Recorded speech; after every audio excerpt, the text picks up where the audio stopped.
Welcome back to the Talking Hedge. I'm Josh Kincaid, capital markets analyst and host of your cannabis business podcast. So it looks like Cannabis Lounges are the VIP rooms, consumption lounges. They're trying to woo customers in. There's different varieties of these. In Oregon, we saw a lot of these just kind of pop up. They were event centers. They were a chance really for brands to go and demonstrate. So they would rent the booth and they would be able to dab you out or give you some flower to try in their bong or whatever. And so that was kind of a vendor night, very, very popular. But in Oregon, they weren't allowed to sell food, cooked food. So it's kind of like going into a handy mart. They had chips or a K-cup coffee or something. Really no way to generate revenue. It was $5 to get in. And so ultimately during the pandemic, unfortunately, a lot of those closed. So that was too bad, but it does kind of bring to the point where what's the revenue model? Washington State, we've got a Class C felony on maintaining and operating a marijuana lounge, so one of the most strict in the nation. Whereas in Vegas, where I was just at for Weed Week, Planet 13 is going to be opening up a huge one. Vegas also wants to see alcohol. I think that's maybe pushing it a little bit too much. Some just want the basic necessities, drive-throughs, VIP sales area, consumption lounges. Maybe something else you've seen too in preparation for some of these lounges is a accessory shop, a head shop right next to your dispensary. So you might have, and they'll tell you it's because of the taxes, and it is, but it's also a better strategy for maybe having a vape lounge, cannabis consumption lounge next door. Does it really make sense?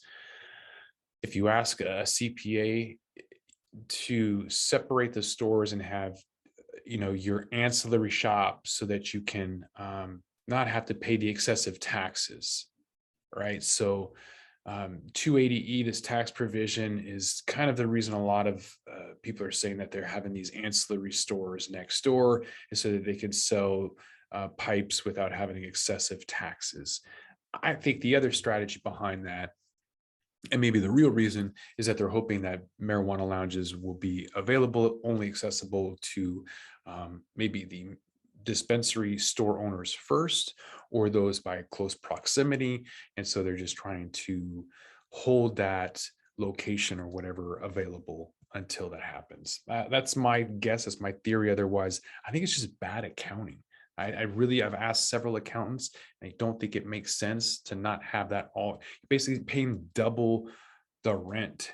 It just doesn't make sense. Doesn't add up. You're not saving enough on your taxes selling all of those pipes per month to pay for a $5,000 a month or more facility. Doesn't add up. And you've been hearing for a long time about people getting these deals together to buy a big lodge on 4 acres, and they're going to have a shop and a consumption lounge and an operation. Like, show it to me. Tyson said it. Mike Tyson said it. Before him, you heard it from Cliff Robinson. I mean, there's been a lot of people who've been talking about this marijuana resort, this luxury resort thing, but build it first. We'll see what happens.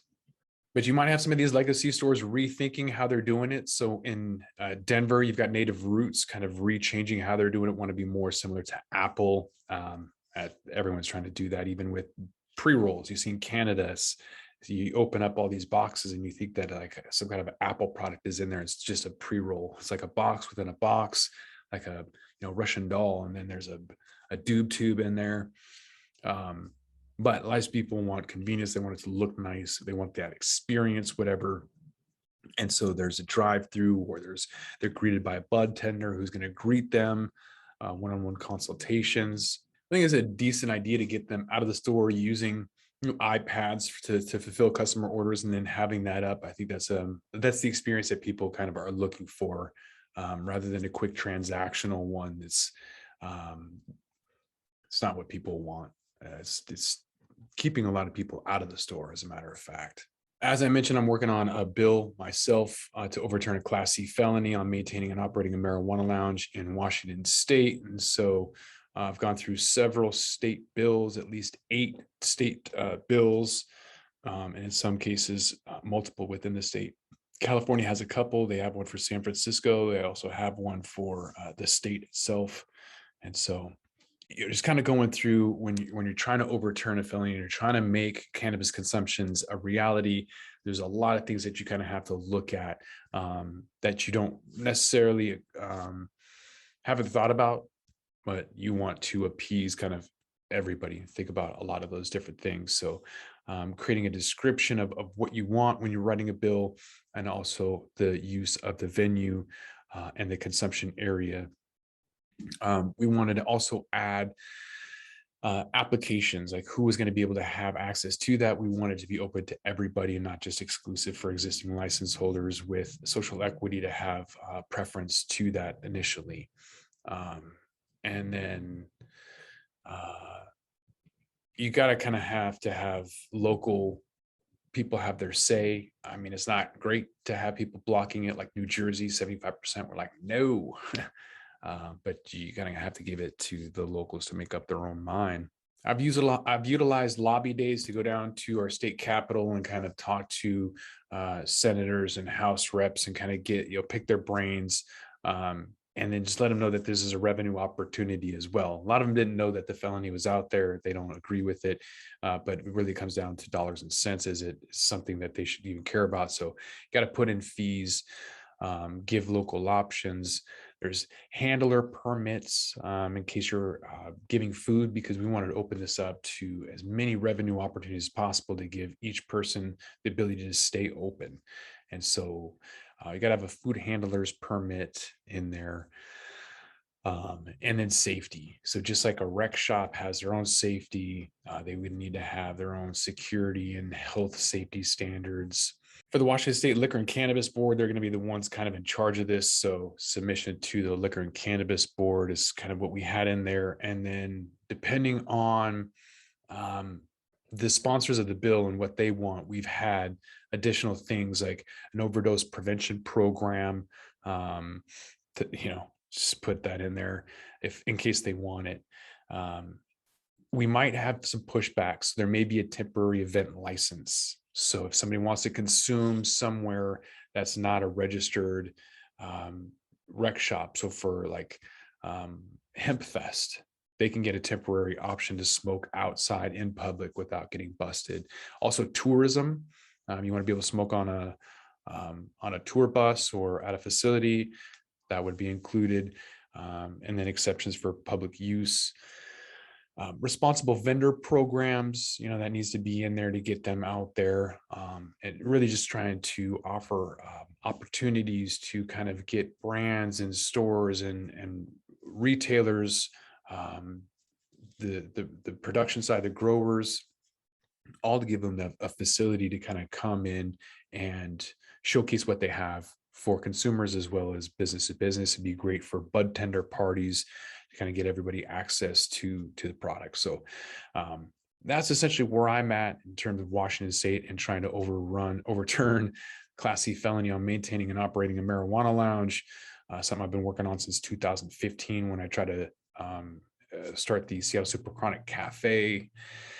And I did in 2015, was at Hemp Fest. I had a booth, and then bam, the state just nailed me like 2 months after I launched. So the pivot was to spend most of my time in Oregon, catering and event planning, pop-ups, did that, but literally rode the wheels off my expedition.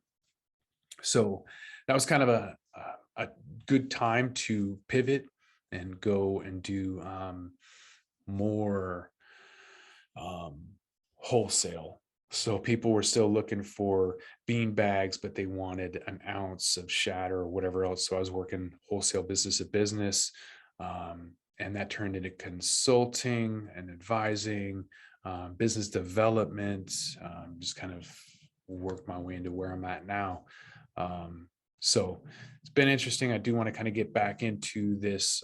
So I'm working with the Cannabis Alliance, a nonprofit, to really kind of push this bill through, and hopefully one state at a time. So Washington State will probably not vote on this for another year, 15 months. My guess is like March of 2023. So we're going to push this through right now. They're going to see it. It's going to go away, and then you got to resubmit it.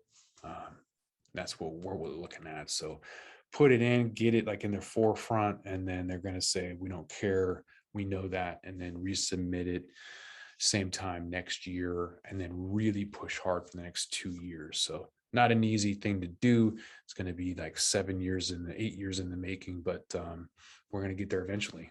With that, we're going to roll this one up. I'm Josh Kincaid. This is The Talking Hedge. Don't forget to like, share, and subscribe, or don't, and I'm out. Don't forget to smash that like button on your way out and check out these other videos that we've got.